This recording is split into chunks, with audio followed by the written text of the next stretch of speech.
अस्सलाम वालेकुम, आदाब मेरे तमाम हिंदुस्तान के भाइयों, मेरे भारत के निवासियों और ख़ासकर तेलंगाना के और फिर मेरे करीमनगर के सोशल मीडिया के दोस्तों।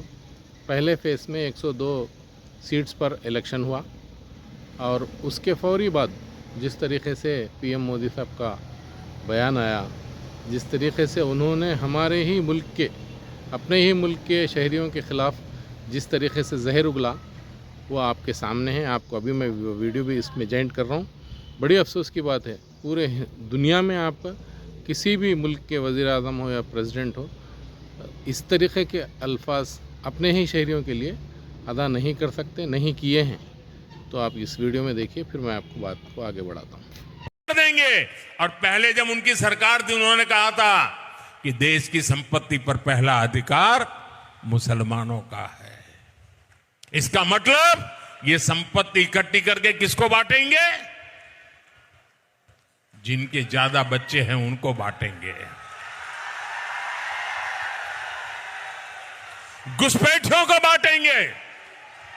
क्या आपकी मेहनत की कमाई का पैसा घुसपैठियों को दिया जाएगा? आपको मंजूर है?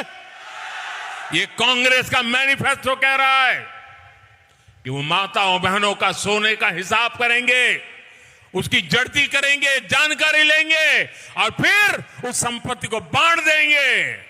और उनको बांटेंगे जिनको मनमोहन सिंह जी की सरकार ने कहा था कि संपत्ति पर पहला अधिकार मुसलमानों का है। भाइयों बहनों, ये अर्बन नक्सल की सोच, मेरी माताओं बहनों, ये आपका मंगलसूत्र भी बचने नहीं देंगे। यहां तक जाएंगे, मैं कहने आया हूं। हाँ, तो आपने सुना हमारे प्राइम मिनिस्टर साहब की स्पीच। उसमें खुला कहा गया कि मुसलमानों के लिए आपका टैक्स का पैसा जमा करके, इवन इतना नीचे गिरी हुई बात के हमारे हिंदू बहनों के जो मंगलसूत्र है उस तक को उन्होंने इलेक्शन में ला लिया। तो ये बहरानगी का सब में बड़ा मिसाल है, सब में बड़ी मिसाल है ये बहरानगी की।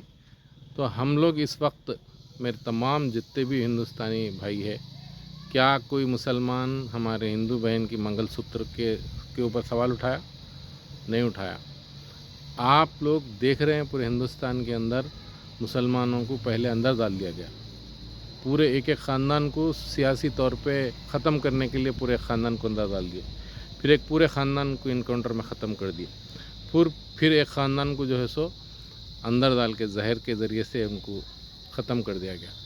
फिर वो भी इनके लिए काफ़ी नहीं हुआ। तो आप लोग देख सकते, हमारे हिंदुस्तान में, हमारे मुल्क में सिर्फ एक ही वैश्या सीएम थे, जो हमारे बनिए ज़ात के जो है, बनिए कम्युनिटी के, उनको वैश्या कहते हैं, केजरीवाल थे। उनको भी ये लोग बर्दाश्त नहीं किए, अंदर डाल दिए। फिर एक आदिवासी सीएम थे झारखंड के, उनको भी ये लोग अंदर डाल दिए। तो ये लोग का मकसद एक ही है, मेरे हिंदू भाइयों से अपील है कि इन लोग का मकसद एक ही है कि इनके ख़िलाफ़ जो भी ताकतवर दिखेगा, ये लोग उसको ख़त्म करना चाह रहे हैं। चाहे वो आदिवासी हो, चाहे वो वैश्या हो, चाहे वो मुसलमान हो, चाहे वो क्रिश्चन हो। हालांकि जब मनमोहन सिंह का इन्होंने जो मिसाल ले रहे कि पहला हक़ इस मुल्क की संपत्ति पे जिसका हक़ है, बोले वो माइनॉरिटीज़ के ताल्लुक़ से कहा गया। माइनॉरिटी में सिख है, मुस्लिम है, क्रिश्चन है, जैन है, बहुत सारे लोग हैं। तो ये लोग सत्येंद्र जैन को भी अंदर डाल दिए। इस तरीक़े से पूरे माइनॉरिटीज़ को ये लोग टारगेट करके पहले उनको कमज़ोर करके सियासी तौर पे, इकनॉमिकल तौर पे, बाद में हमारे दलित भाइयों को, क्रिश्चन भाइयों को उस तरीके से लोग टारगेट बनाने की कोशिश कर रहे हैं। तो आपकी और हमारी जिम्मेदारी है कि एक मुल्क का मैं भी शहरी हूँ, हिंदू भाई भी शहरी है, क्रिश्चन भाई भी शहरी है, और सिख भाई भी शहरी है, और दलित भाई भी शहरी है।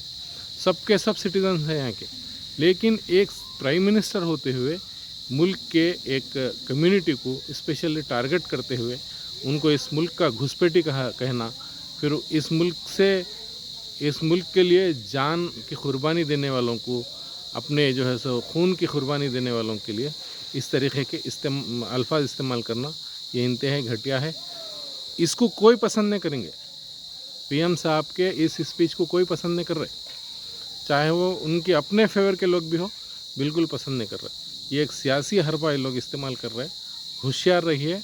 और मैं तमाम माइनॉरिटीज़ को, नॉट ओनली मुस्लिम्स, तमाम माइनॉरिटी और दलित भाइयों से अपील कर रहा हूँ कि जिस तरीके से पहले फेस में बढ़ चढ़कर वोटिंग में हिस्सा लिए, उससे ज़्यादा सेकंड फेस में आप लोग हिस्सा लीजिए। बग़ैर खौफ खाए के, बग़ैर उसके आप वोट डालिए जाके, और भरपूर डालिए वोट। तो मैं तेलंगाना के वासियों से भी ये अपील कर रहा हूँ कि जिस दिन अपनी वोटिंग है उस दिन धूप रहेंगी, सख्त धूप रहेंगी, लेकिन ये हमारे मुल्क के लिए एक ज़बरदस्त जंग है, ये समझकर आप लोग निकलिए। इस मुल्क में दूसरे मुल्क का आदमी जैसा आक्रमण करे तो डिफेंस करने के लिए हम निकलना चाहिए, उस तरीके से बाहर निकलिए। जय हिंद, जय तेलंगाना।